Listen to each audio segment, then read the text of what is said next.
Des affiches publicitaires aguichantes et des promesses de gains intéressants.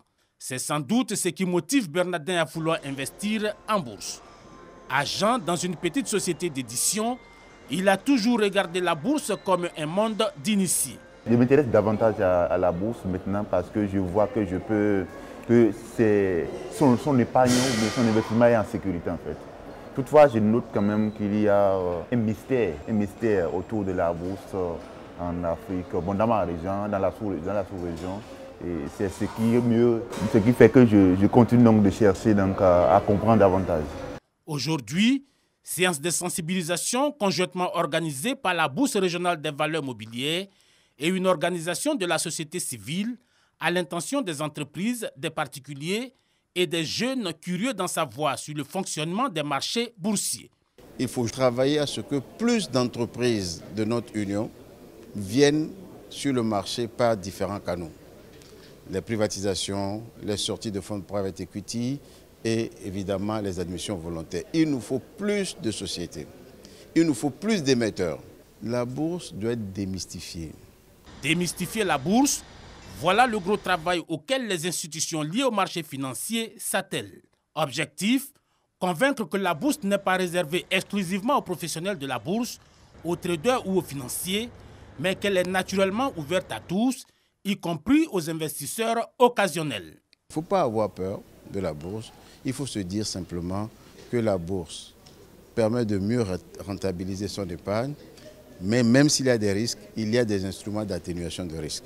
Selon une étude commanditée par l'autorité en charge des marchés financiers dédiés à l'épargne et à l'investissement, 90% des usagers pensent que les placements en actions sont l'affaire des gens qui s'y connaissent et 95% estiment qu'ils sont trop risqués. C'est pourquoi il faut mettre en place le dispositif juridique et institutionnel qui passe par aussi, pourquoi pas, des sanctions juridiques, pénales, etc. vis-à-vis de ces contrevenants.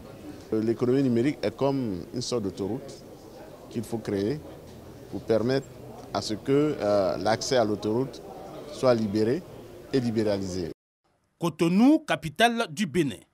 Tous les décideurs de la Bourse régionale des valeurs mobilières sont en réunion. À l'ordre du jour, le bilan d'un quart de siècle d'existence, mais aussi chercher les stratégies qui mettent la bourse au cœur du financement des économies. La bourse a cet avantage d'être transparente. Il s'agit de mettre en relation un émetteur qui a besoin de financement avec des investisseurs qui sont en capacité de financer.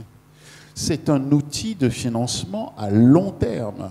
Cette journée, occasion de venir échanger sur les rouages de la bourse avec des experts des marchés financiers et de quelques dirigeants d'entreprises cotées. Dans cette campagne de sensibilisation, les sociétés de gestion et d'intermédiation sont en première ligne. Le tout autour d'un programme pédagogique adapté à tous les profils. On a déjà commencé à donner la culture boursière au niveau des universités.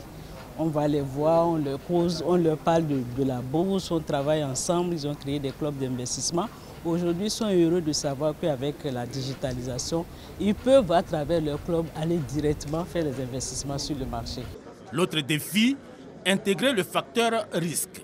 Quand on investit en bourse, il faut pouvoir avoir du temps pour suivre, parce qu'on a le bulletin officiel de la cote, pour suivre un peu l'actualité financière. Par contre, c'est ce qu'il faudrait faire, s'intéresser soi-même. C'est vrai qu'on peut déléguer la gestion à une SGI, mais ce serait bien que chacun puisse également avoir ce minimum d'éducation financière et puisse également regarder et suivre au jour le jour son compte titre.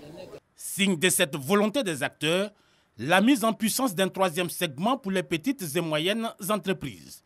Mais il en faut davantage pour donner plus de rôle aux PME encore mal structurées. Pour rentrer en bourse, il y a des exigences. Et justement, c'est les exigences de solvabilité, de bonne gestion et d'entreprises qui ont des capitaux importants et qui aussi peuvent justement attirer par leurs résultats les investisseurs potentiels. Si la Bourse régionale des valeurs mobilières réussit à s'installer dans les habitudes des populations, ce sera une niche importante pour le financement des économies de la sous-région.